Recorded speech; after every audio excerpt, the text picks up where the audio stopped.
Voici une conférence présentée par Laurent Morin, historien et curé de la paroisse Notre-Dame des Sources. Sa conférence a pour sujet le diocèse d'Angoulême.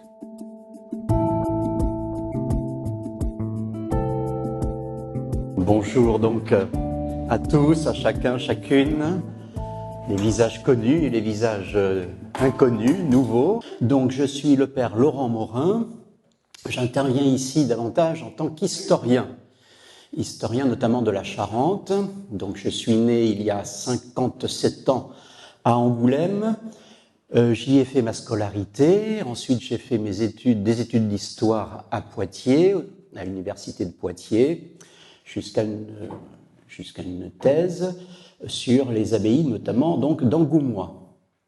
Ensuite, après le CAPES d'histoire-géographie, donc j'ai enseigné l'histoire-géographie en lycée et je suis rentré à Bassac, dans la congrégation qui à l'époque était à l'abbaye de Bassac, il y a 30 ans. Ensuite, j'ai été conduit à des études de théologie à l'Institut catholique de Paris, dans les années 90, où j'ai entre autres eu comme enseignant Jean-Marc Aveline, qui aujourd'hui est bien connu, qu'on ne présente plus. Et puis en 2001, donc je suis revenu sur le diocèse d'Angoulême, où je suis prêtre donc de ce diocèse depuis cette date.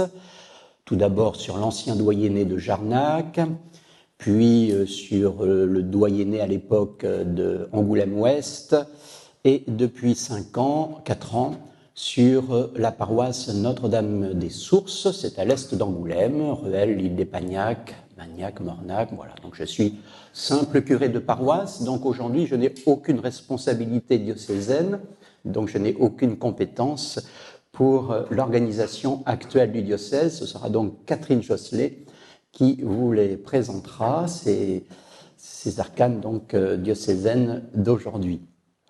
Je voulais simplement également préciser avant de terminer, donc que j'ai également commis quelques ouvrages sur l'histoire de la Charente, une dizaine au total, j'en ai quelques-uns ici, qui servent un petit peu de toile de fond aux propos que je vais avoir ce matin.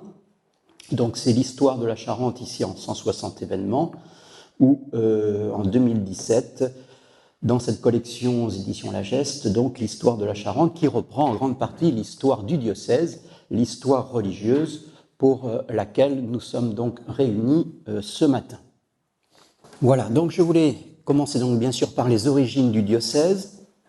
Ce diocèse, le nom de diocèse vient d'un mot grec qui signifie diocésis. Diocésis en grec signifie administration, gouvernement. Lorsque l'on parle étymologiquement d'un diocèse, on parle d'une administration. Ce mot de diocésis existait donc chez les Romains, chez les Grecs, avant même qu'il soit utilisé par les chrétiens. C'est un concept donc plus ancien que le christianisme. C'est une récupération du christianisme dans notre vocabulaire. Des diocèses existaient sous l'Antiquité, avant le 1er siècle, pour donc de l'administration civile, pour de l'administration politique. Ce n'est pas bien sûr notre diocèse comme on l'entend aujourd'hui, mais il faut avoir cette idée-là dans la tête, c'est une reprise d'une structure administrative, politique existant avant le christianisme. Le terme diocèse a d'abord été récupéré au IVe siècle, donc au moment de Constantin, de l'église constantinienne. Vous savez que l'empereur romain fait reconnaître pour la première fois le christianisme comme religion, pas encore religion d'État, mais comme religion, et cette religion, eh bien, elle va chausser les institutions déjà existantes, en l'occurrence donc les diocèses. Et c'est à partir donc du IVe siècle que l'on peut parler de diocèse dans le terme chrétien tel que l'on le connaît aujourd'hui, mais toujours avec le même sens. Une circonscription territoriale et une administration, un gouvernement, avec, pour la nouvelle structure qui va être la nôtre, eh bien l'évêque à la tête de ce diocèse. Pour nous, en Occident, on va dire dans la Gaule, eh bien en Gaule, il n'y a pas de diocèse avéré avant le début du VIe siècle. Que se passe-t-il au début du VIe siècle? Eh bien, nous avons les Francs, avec Clovis, qui prennent le pouvoir sur une grande partie du territoire qui va devenir la France, et notamment sur un grand tiers sud-ouest. Et à la tête des Francs, Clovis vient de se convertir à la religion chrétienne selon les canons du concile de Nicée. Le concile de Nicée, au début du IVe siècle, définissait la foi chrétienne avec la Trinité, Dieu en trois personnes, Père, Fils et Saint-Esprit, à égalité. Et ces trois personnes sont de la même façon Dieu. Pourquoi j'insiste sur cette notion théologique de prime abord, en lien avec Clovis, qui prend ici, chez nous, la ville d'Angoulême en 507, donc début VIe siècle? Eh bien, parce qu'avant Clovis, il n'y a pas encore de diocèse d'Angoulême, et deux, puisque le terme est inapproprié encore, et deux, il n'y a pas de religion chrétienne selon les critères de Nicée-Constantinople, selon ce qui est devenu la foi officielle de l'Église romaine. Pourquoi? Parce que nous sommes sous l'influence, non pas l'influence, mais même le gouvernement des Visigoths dans ce grand tiers sud-ouest de la France. Et les Visigoths ne sont pas chrétiens selon les normes de Nicée. Ils suivent un autre christianisme que l'on appelle à l'époque l'arianisme du prêtre Arius, qui justement a été considéré comme une hérésie. Pourquoi? Pour le faire simple, parce que pour eux, eh bien, il y a le Fils, Jésus, qui n'est pas véritablement Dieu. Jésus, qui n'est pas contesté dans son rôle messianique, n'est pas accepté dans son rôle divin. Il n'est pas Dieu, il n'est pas l'égal du Père. Il n'y a donc pas de clergé chez les Ariens, il n'y a pas de structure cléricale, ecclésiale, comme on le connaît depuis, comme on le connaît dans l'Église catholique. Donc, comme les Visigoths ont le pouvoir dans ce sud-ouest de la France, et notamment ici, dans ce pays charentais, à l'époque donc du 5e siècle, pendant tout le 5e siècle, les années 400 à 507, prise par Clovis d'Angoulême, et bien pendant plus d'un siècle, donc, nous n'avons pas de structure chrétienne selon les critères de l'Église catholique du Concile de Nicée. Nous avons un autre christianisme qui est ici en vigueur. Nous avons très peu de sources, bien sûr, sur cette époque-là. La question qui se pose, c'est avant l'arrivée des Visigoths, donc avant 400, 410, 406, pour être plus précis, avant 410, est-ce qu'il y a eu une communauté chrétienne ici à Angoulême, qui, elle, aurait été fidèle déjà au principe du Concile de Nicée? La réponse semble être positive. Il y a eu pendant donc une trentaine d'années une première communauté chrétienne selon les critères de l'Église installée à Angoulême, avec deux personnages qui dans notre histoire se font concurrence, qui seraient les deux premiers épiscopes de la ville d'Angoulême et donc du territoire charentais. Alors, le premier nom, c'est celui de Dyname ou Dynamus dans les textes les plus anciens, Et on a des textes contemporains qui parlent d'un épiscope à Angoulême à la fin du IVe siècle, qui s'appelle donc Dinam. Il y a donc un épiscope avec une communauté ici avérée. Plus tard, bien plus tard, au Xe siècle, on va parler d'un autre épiscope, d'un autre évêque, à l'origine de la première communauté d'Angoulême, donc au IVe siècle, avant les Visigoths, et ce nom sera celui d'Ozone. Saint Ozone, puisqu'il sera canonisé très vite, sera considéré dans les listes à partir du Xe siècle comme le premier évêque d'Angoulême. Il y aura d'ailleurs un flottement pour dater la période à laquelle il vivait et il exerçait son ministère. Pourquoi ? Parce que nous n'avons aucune source écrite ni archéologique qui peuvent prouver l'existence de façon contemporaine de cette ozone. Il faut attendre 5 siècles pour avoir le récit de sa vie, ce qui pose quelques difficultés, quelques problèmes d'attendre aussi longtemps pour avoir une source écrite sur ce personnage.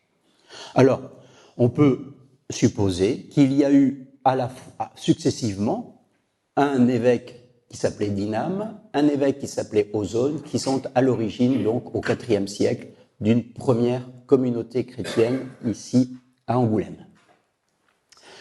C'est donc les débuts de ce christianisme charentais. Alors, je ne sais pas si on le voit bien, voilà le plan justement de la ville d'Angoulême avec les vestiges justement tels que l'on peut les matérialiser au Ve siècle, et notamment les vestiges paléo-chrétiens. Et ce qui est intéressant, c'est que l'on a ici, au pied des remparts, à l'ouest des remparts de la ville, qui sont délimités là, nous avons ici plusieurs vestiges archéologiques autour d'une église qui aujourd'hui est l'église Saint-Ozone, justement, donc qui a pris pour nom le nom de ce premier évêque potentiel de notre diocèse. Et autour, on a donc de nombreuses tombes, des tombes de l'Antiquité. C'était donc une nécropole de l'Antiquité, de l'époque romaine. Et dans cette nécropole, on a exhumé des sarcophages paléo-chrétiens que l'on peut dater donc soit du IVe, soit du Ve, soit du VIe siècle. Et notamment, parmi ceux-là, il y a un tombeau sur lequel on peut lire « Alossi vit en Dieu »,« Alossia vivat in Deo », donc qui montre bien une présence déjà d'une inhumation chrétienne dans ce quartier. Mais nous n'avons pas trouvé de tombe de Saint-Ozone qui aurait pu être inhumée, bien sûr, dans cette nécropole, sur laquelle on construisit donc au Xe siècle une abbaye, l'abbaye Saint-Ozone, qui sera un lieu de vie pour des sœurs bénédictines du Xe siècle, pour sûr, peut-être même avant, mais nous n'avons pas de certitude historique. Donc, et cela jusqu'aux guerres de religion.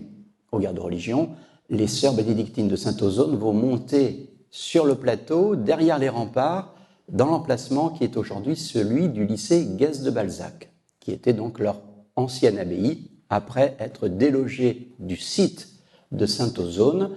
Donc Saint-Ozone, vous voyez, c'est l'église qui est juste au-dessus là, de la maison diocésaine, le grand clocher du 19e. Et l'église a été reconstruite plus tard, donc justement, dans les années 1870, pour en faire un lieu de référence aux origines chrétiennes de la ville. Mais on comprend pourquoi, d'un point de vue archéologique, cela se tient. Et puis le deuxième site important, cela va être très vite, bien sûr, celui de la cathédrale. Alors, la cathédrale donc semble être construite, il est peut-être bien sûr un lieu de rassemblement des chrétiens avant Clovis. Mais Clovis va construire la première vraie cathédrale, puisque c'est le moment du premier vrai diocèse d'Angoulême, donc au début du VIe siècle. VIe siècle, première cathédrale construite à l'emplacement de la cathédrale Saint-Pierre que l'on connaît aujourd'hui. Nous n'avons pas de traces vraiment conséquentes de cette première cathédrale. Pour avoir des traces plus significatives, il faut attendre l'an 1000 avec la cathédrale dite de Grimoire de Mussidan, qui est l'évêque d'Angoulême de l'an 1000, qui va la reconstruire après les vicissitudes, notamment des guerres avec les Vikings, avec les Normands. Et c'est toujours le même site qui va être utilisé au XIIe siècle pour la reconstruire sensiblement comme elle est aujourd'hui par un autre évêque, qui sera donc l'évêque Girard II, Girard de Blaye. Nous sommes dans les années 1120, mais on y reviendra. À noter donc que la vie chrétienne, donc au VIe siècle, se développe à partir de cette cathédrale pour tout le diocèse. Donc avant le VIe siècle, il n'y a pas de présence chrétienne, ou si elle existe, elle est soit considérée comme hérétique par Rome, soit elle était avant celle des Visigoths et des Ariens, marginale, une petite communauté, puisque l'obligation de supprimer les cultes païens ne date que de la fin du IVe siècle, et c'est à ce moment-là où l'on ferme les lieux de culte païens en Charente. Alors on peut citer le site des Bouchots, près de Rouillac, on peut citer le site de Casino-Magus, en Charente-Limousine. C'était des sanctuaires, c'était des lieux de culte où les gens venaient en pèlerinage, venaient pour leur prière, leur dévotion dans la religion de l'Antiquité, dans la religion romaine. Ces lieux-là ne sont fermés qu'à la fin du IVe siècle, avec interdiction donc des cultes romains. Et c'est à ce moment-là donc que l'on voit basculer la population de ces cultes évidemment païens au culte obligatoire, nouveau, qui est le christianisme, qui est maintenant la religion d'État, ce que donc va confirmer le roi Clovis avec les Francs. Alors, la cathédrale, bien sûr, c'est le lieu de pouvoir de l'évêque, à la tête de son administration, à la tête de son diocèse, et va s'installer tout autour une communauté de prêtres qui lui seront, on va dire, attribués pour le service du diocèse. Alors, dans le haut Moyen-Âge, du VIe siècle au moins jusqu'au IXe siècle, il ne faut pas encore s'imaginer des paroisses.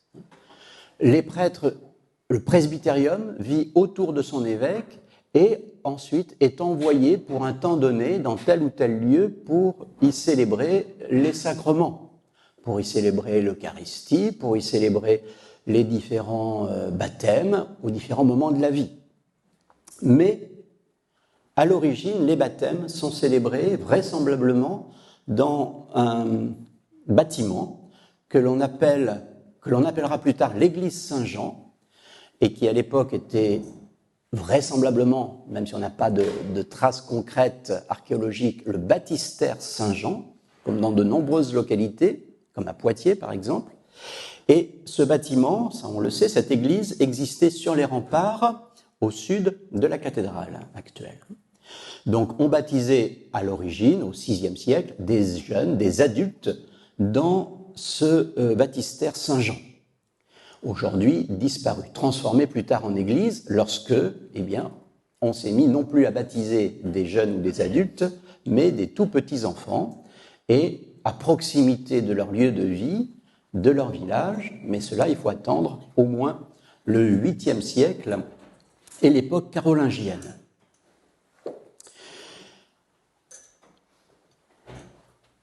Donc, étape suivante, la constitution des paroisses, à partir du, on va dire pour faire simple, de l'an 800 et encore, donc de l'époque carolingienne, de l'époque de Charlemagne, où Charlemagne va demander à l'Église de lui donner le support nécessaire pour justement quadriller son empire. Et c'est là où l'on a effectivement la création des premières paroisses qui ne correspondent pas encore à nos paroisses que l'on a connues jusqu'au milieu du XXe siècle, qui sont encore de vastes territoires qui correspondraient sensiblement à ce qui était autrefois les anciens doyennés. Alors, ce diocèse d'Angoulême, dont je vous ai mis ici une carte, vous pouvez le trouver bien petit. Ce diocèse d'Angoulême, eh bien, c'est celui qui est hérité du VIe siècle, de la fondation donc, du diocèse sous l'époque franque de Clovis. Pourquoi bien petit? Parce qu'on a ici Angoulême, le Grand Angoulême, donc, qui l'entoure, une excroissance jusqu'à Cellefroid-Chasseneuil, à l'est. Au nord, on ne dépasse pas Fontenilles, Baillé. À l'ouest, on ne dépasse pas Rouillac, Mérignac, Bassac. Et au sud, on ne dépasse pas Pérignac, Grassac. Cela veut dire que le diocèse, jusqu'à la Révolution française, jusqu'en 1789, équivaut à peu près à la moitié du département actuel de la Charente. Donc la moitié en superficie du diocèse actuel. C'est un tout petit diocèse, parmi les plus petits diocèses français. Le voilà resitué entre les grands diocèses voisins, le grand diocèse de Limoges, le grand diocèse de Poitiers, le diocèse de Saintes et le diocèse de Périgueux. Au milieu, donc, ce petit territoire qui, du VIe siècle jusqu'à la fin du XVIIIe, correspond au diocèse d'Angoulême. Donc, si vous êtes de Cognac, si vous êtes de Confolens, si vous êtes de Ruffec, eh bien, vous appartenez jusqu'à la Révolution française à un autre diocèse que le diocèse d'Angoulême. Vous dépendez soit de l'évêque de Saintes, soit de l'évêque de Poitiers, soit de l'évêque de Limoges, pour faire simple.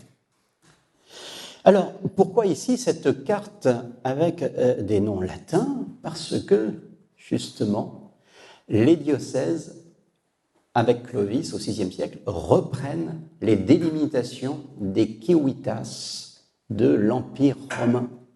Je vous ai dit que l'on chaussait les institutions des Romains. Eh bien, en voilà la preuve. On a repris la carte, ni plus ni moins, la carte des anciennes cités gallo-romaines. Et là, on avait un problème, puisqu'on avait une toute petite cité qui n'apparaît dans les textes que dans les années 370. Avant 370 de notre ère, il n'y a pas de civitas angoulêmensis. Elle n'apparaît, cette civitas angoulêmensis, que dans la deuxième moitié du IVe siècle. Donc il ne peut pas y avoir, avant la deuxième moitié du IVe siècle, comme on le croyait au XIXe siècle ou même dans la première moitié du XXe siècle, il ne peut pas y avoir de diocèse d'Angoulême avant que la civitas d'Angoulêmensis soit créée, c'est-à-dire très tardivement à la fin de l'Empire, 370-375. Donc à partir de là, il y a cette délimitation qui a été reprise donc par les chrétiens avec la volonté politique et militaire du roi des Francs. Voilà donc pour la géographie et pour les origines.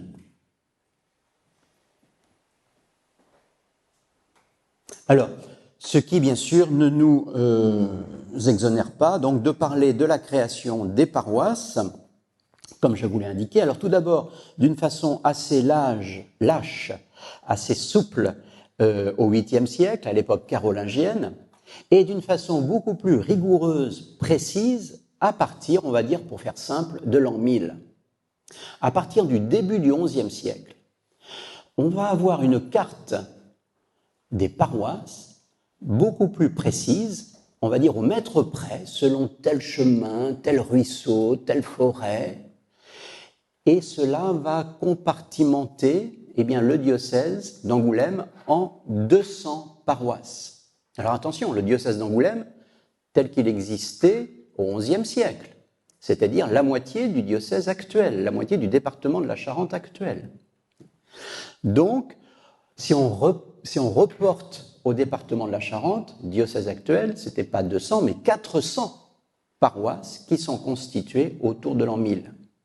Et l'on va fonctionner pendant 8 siècles, de l'an 1000 jusqu'en 1790, avec donc ces paroisses, ces 200 paroisses qui ne bougeront pas pendant toute cette période, et même au-delà, puisque la carte paroissiale de l'an 1000 va tenir bon an, mal an, jusqu'en l'an 2000.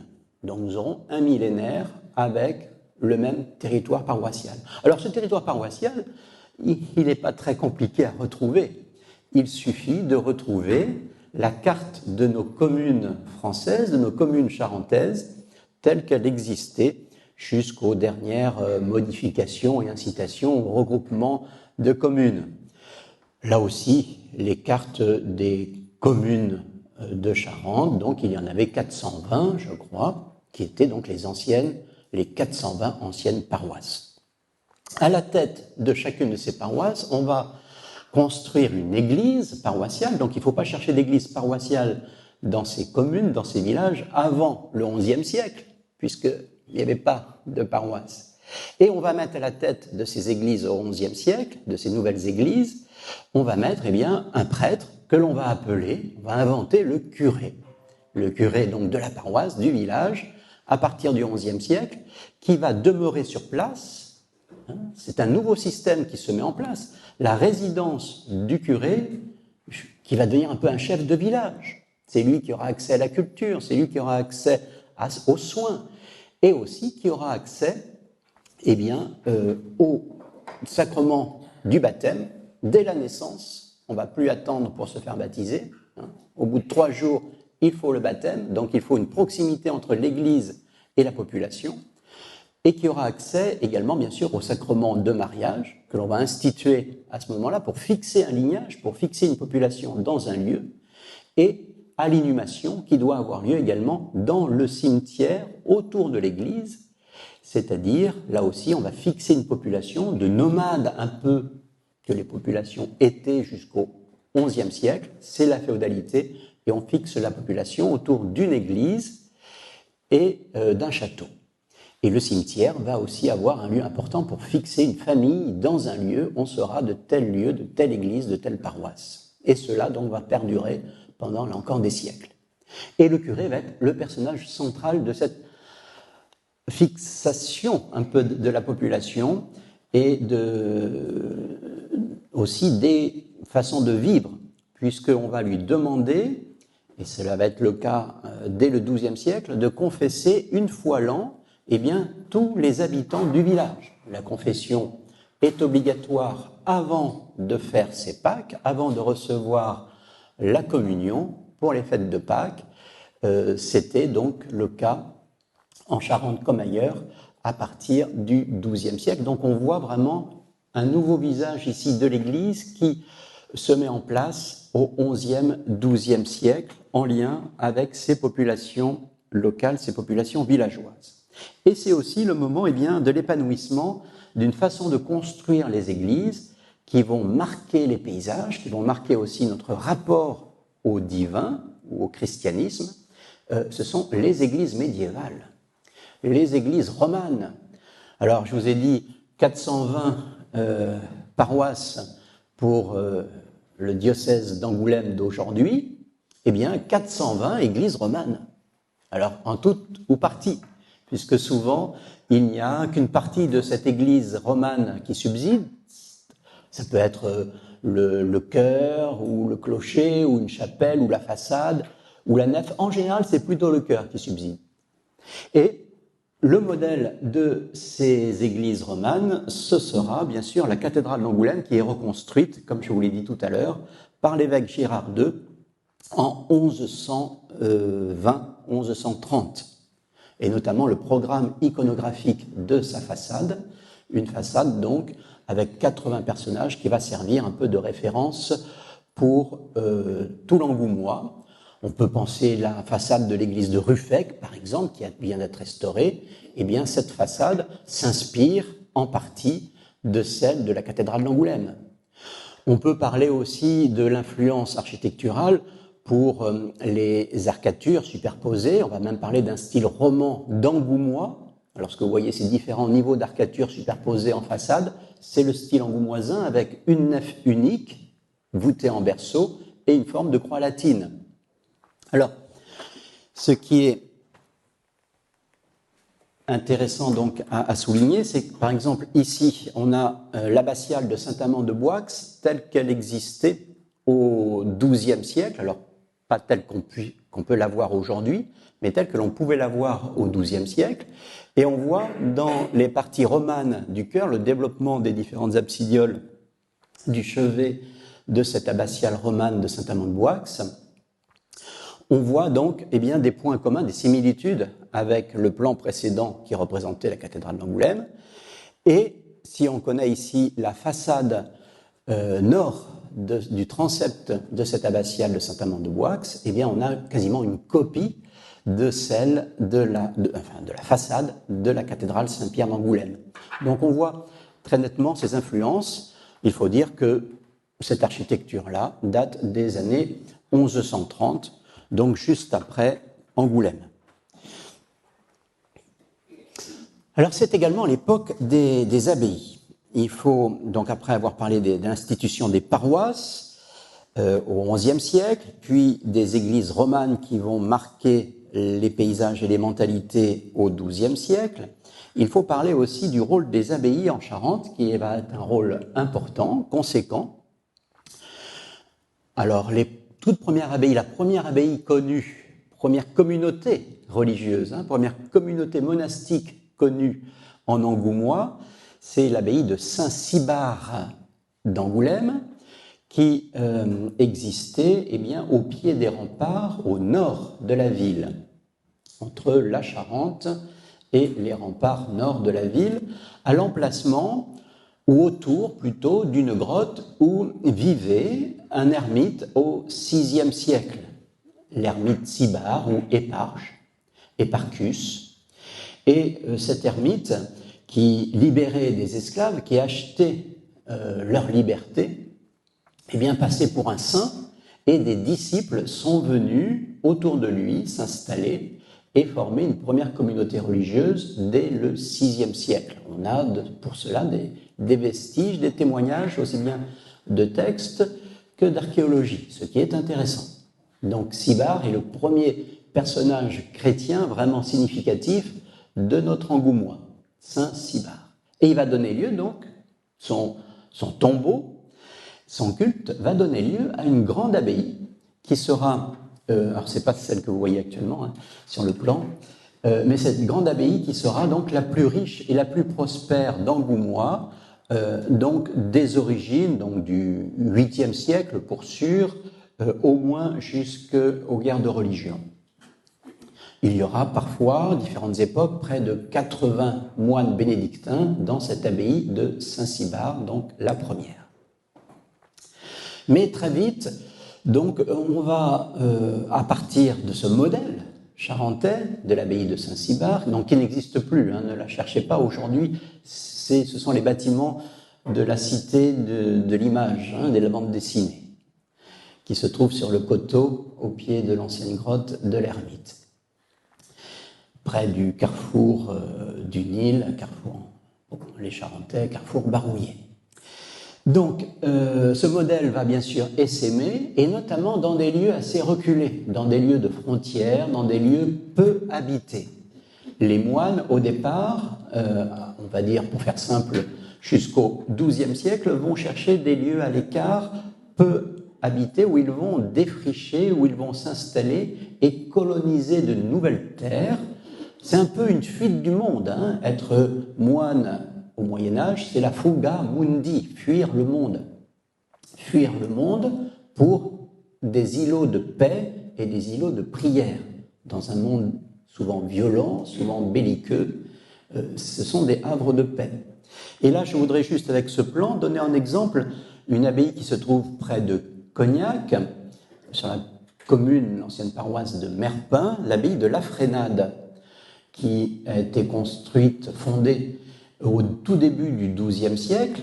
Elle illustre bien cette volonté de conquérir des terres inhabitées jusqu'alors. L'abbaye de La Frénade est construite sur des anciens marécages dans cette vaste vallée de la Charente, dans cet ancien lit de la vallée de la Charente, et justement le but, on le voit ici, tout ce qui est avec les canaux en bleu, ce sont justement ces marécages qui sont canalisés et on instaure donc un nouveau parcellaire et un domaine autour de l'abbaye de la Frénade, comme les autres d'ailleurs, avec des vignes dès le XIIe siècle, avec des terres, des prés, bref, une grande exploitation agricole qui deviendront des exploitations agricoles pilotes pour ce pays donc charentais.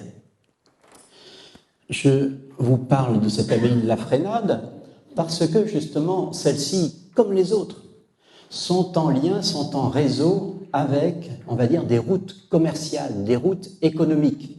Je viens de vous dire et de vous montrer qu'elle était à la tête d'un grand domaine de vignes, de prairies, donc d'élevage, de céréales, de défrichement. Eh bien, il faut savoir que économiquement, c'est très rentable au XIIe siècle d'être à la tête d'une abbaye en pays charentais.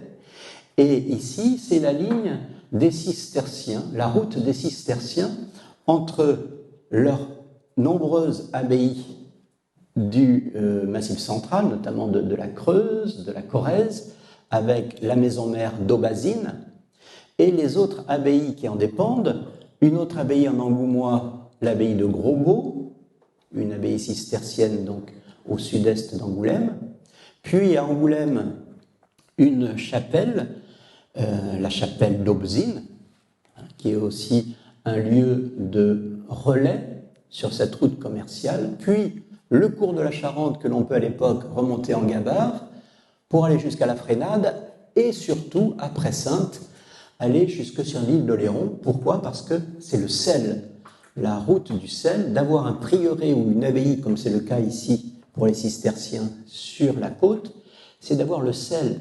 Et qui dit avoir le sel, dit avoir du pouvoir et de l'argent, puisqu'on peut conserver les aliments à l'époque uniquement à partir du sel.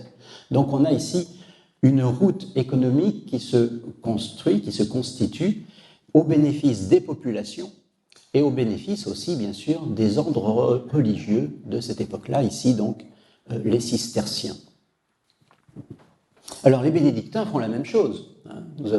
On peut faire la même carte, mais ce serait après beaucoup trop long, avec l'abbaye de Bassac, le long de la Charente, en lien avec ses prieurés, pour atteindre, là encore, la côte charentaise et l'île d'Oléron et les marais salants.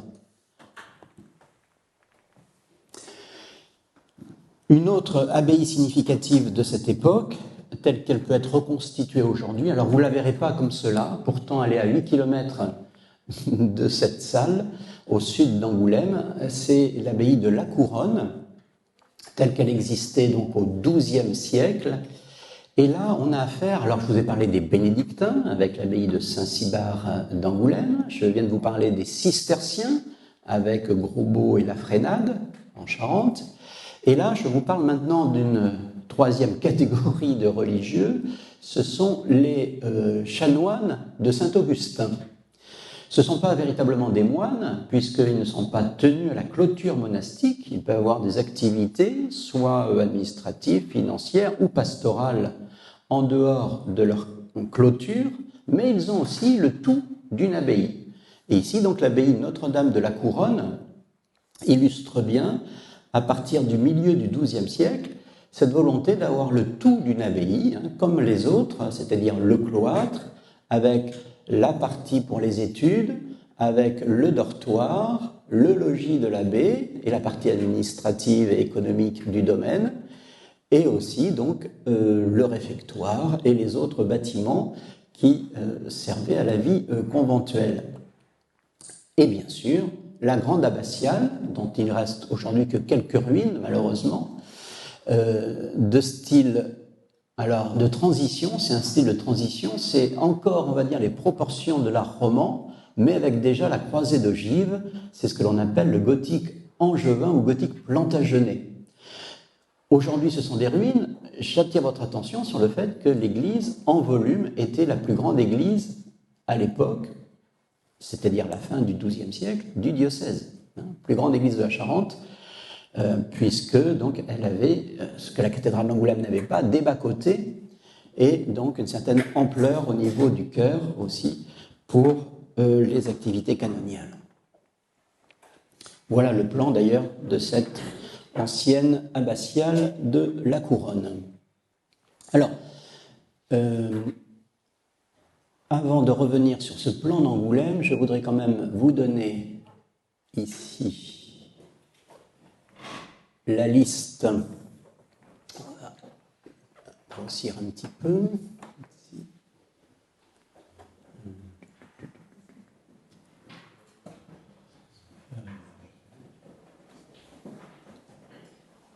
Voilà, la liste des abbayes de Charente avec l'ordre religieux qui y vivait et puis la date de l'implantation. Donc on a les deux abbayes les plus anciennes, Saint-Cybard d'Angoulême et Baigne avec des bénédictins, avant l'an 800, et ensuite les bénédictines de Saint-Ozone au moins au milieu du Xe siècle, puis les terres avec des augustins, Nanteuil-en-Vallée avec des bénédictins, Selfroin avec des augustins, Saint-Amand-de-Boix avec des bénédictins, Grosbeau avec des bénédictins puis des cisterciens, et Bassac avec des bénédictins. Donc là, nous sommes, en s'arrêtant à Bassac, avant le début du XIe siècle. Et ensuite, on a une deuxième période de construction d'abbayes en Charente, avec Puy-Pérou, des bénédictins, avec Le Bournay, des bénédictins puis des cisterciens, avec Tusson, qui ont deux monastères fontevristes. La particularité des fontevristes, c'est qu'il y a un couvent des hommes et un couvent des femmes, sous l'autorité des femmes, sous l'autorité de l'abbesse, ce qui est bien sûr révolutionnaire pour le XIIe siècle, et Robert d'Arbrissel, l'abbaye de Châtres des Augustins, l'abbaye de la Couronne des Augustins et l'abbaye de la Frénade des Cisterciens. Voilà chronologiquement la fondation des 16 abbayes qui existaient sur notre territoire. Alors, cela ne veut pas dire qu'il n'y avait pas après des prieurés. Beaucoup de lieux qui passent encore parfois pour être une abbaye étaient en fait des prieurés, c'est-à-dire des dépendances de ces abbayes. Et il y avait même beaucoup de prieurés cures. C'est-à-dire que dans un prieuré, il y avait un prieuré, c'est 4 à 5 moines. Et sur ces 4 à 5 moines, il pouvait y en avoir un qui était dévolu à la vie paroissiale et qui était le curé, donc, de la communauté villageoise de la paroisse. C'est le prieuré cure. Il y en a, par exemple, dans le Nord-Charente, dans le quart nord du département, du diocèse actuel, il y a environ une trentaine de prieurés cures attestés au Moyen-Âge, ce qui est considérable, sur environ 80 paroisses, donc près du tiers. Alors, un autre phénomène qui va... Alors, à partir, vous voyez, du milieu du XIIe siècle, il n'y a plus de création d'abbayes, sans doute parce qu'il n'y a plus de terres à prendre. Toutes les terres sont occupées, sont défrichées et sont cultivées. Alors, on va s'attacher davantage au XIIIe siècle à des couvents urbains. C'est le mouvement donc des franciscains et des dominicains qui, eux, vont s'installer dans les villes, et notamment à Angoulême, puisque à la fin du deuxième moitié du XIIIe siècle, il y a donc à Angoulême, puis à Cognac, à Barbezieux et à Verteuil. Alors, Verteuil, c'est plus tardif, c'est du XVe siècle. Mais on va dire que sur la période fin XIIIe et début XIVe, on a l'installation donc de 4 couvents de franciscains dans nos principaux bourgs ou bourgades charentaises, et notamment dans la ville chef-lieu, la ville de l'évêque, ici à Angoulême. Alors les franciscains, c'est rue de Beaulieu actuellement, c'était ensuite l'ancienne Hôtel-Dieu, vous voyez, une église qui aujourd'hui est privée et qui a juste un clocher assez effilé, c'était l'église donc des franciscains. Le couvent des Dominicains d'Angoulême, qui est fondé à la même époque, c'est-à-dire deuxième moitié du XIIIe siècle, c'est l'emplacement actuel du palais de justice. Et il y a également des carmes qui s'installent en Charente, à La Rochefoucauld. Le couvent des carmes est toujours visible, c'est un lieu aujourd'hui, un espace culturel. J'ai noté, mais on pourrait faire une liste beaucoup plus longue, d'autres établissements qui vont se développer au XVe, XVIe et XVIIe siècle en Charente, d'autres établissements religieux. J'ai simplement souligné ici les Récollets, mais on peut parler des Minimes, on pourrait parler des Capucins, etc., qui sont des ordres religieux qui s'installent aussi à Angoulême, à Cognac et dans les principales villes. Comme au XIIIe siècle, ce sont des communautés plutôt donc, qui s'installent plus en ville ou dans des gros bourgs. Ici donc Cognac, Charnac, Confolens pour les Récollets. Nous sommes à ce moment-là dans l'esprit de la contre-réforme catholique. Il faut dire que le diocèse est marqué à partir des années, donc on est à la fin du Moyen-Âge, on a terminé le Moyen-Âge, la guerre de 100 ans, et on est marqué à la Renaissance par l'esprit, on va dire, de la réforme. Réforme de l'Église, réforme protestante qui va être prêchée, voulue par Luther et Calvin. Et ici, à Angoulême, en 1534, on a le séjour de Jean Calvin. À l'époque, il est encore un clerc de l'Église catholique. Il est invité par son ami, le chanoine du Tillet, qui est un des chanoines du chapitre cathédral d'Angoulême. Et il va rester quelques mois à Angoulême, dans une rue qui s'appellera plus tard rue de Genève, dans le vieil Angoulême, en rapport avec son départ précipité de l'Angoumois pour Genève, où il sera caché et où il écrira l'Institution chrétienne, qui sera donc son livre de référence. Mais on peut penser que l'Institution chrétienne, le livre de référence de Calvin, eh bien, il l'avait déjà bien entamé lorsqu'il était dans la bibliothèque de son ami, le chanoine du Tillet, ici en Angoumois. Cela veut dire que ces idées de réforme de l'Église, ces idées protestantes, vont gagner les populations assez vite. Et on peut estimer, donc vous voyez, on est en 1534 avec Jean Calvin à Angoulême, qu'une vingtaine d'années plus tard, en 1550 environ, eh bien, il y a, et les textes le montrent, des communautés réformées qui sont déjà installées un peu partout en Angoumois. Parfois même, l'installation de ces communautés prenne une physionomie de révolte antifiscale. Je m'explique, on a le premier temple réformé de Jarnac qui s'installe dans la grange aux dîmes du prieuré de Jarnac, qui dépendait de l'abbaye de Saint-Cybard. Pour dire non aux prélèvements fiscaux des abbayes et des prieurés, eh bien, les chrétiens occupent le lieu de prélèvement, la grange aux dîmes, pour en faire un lieu de culte réformé. Pour dire qu'il y a une autre église possible qui n'est pas forcément liée à ce pouvoir et à ses possessions. Il y aurait là sûrement aussi une piste à creuser entre donc l'opposition fiscale à la puissance de l'Église du XVIe siècle et l'installation de ces premières communautés réformées en Charente.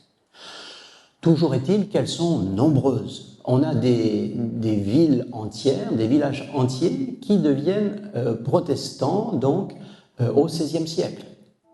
C'est le cas de Segonzac, c'est le cas de Jarnac, etc. Cette conférence a été captée au diocèse d'Angoulême par Nathanaël Defeuillé et a été présentée par Laurent Morin. Elle est disponible en réécoute sur le site internet RCF Charente.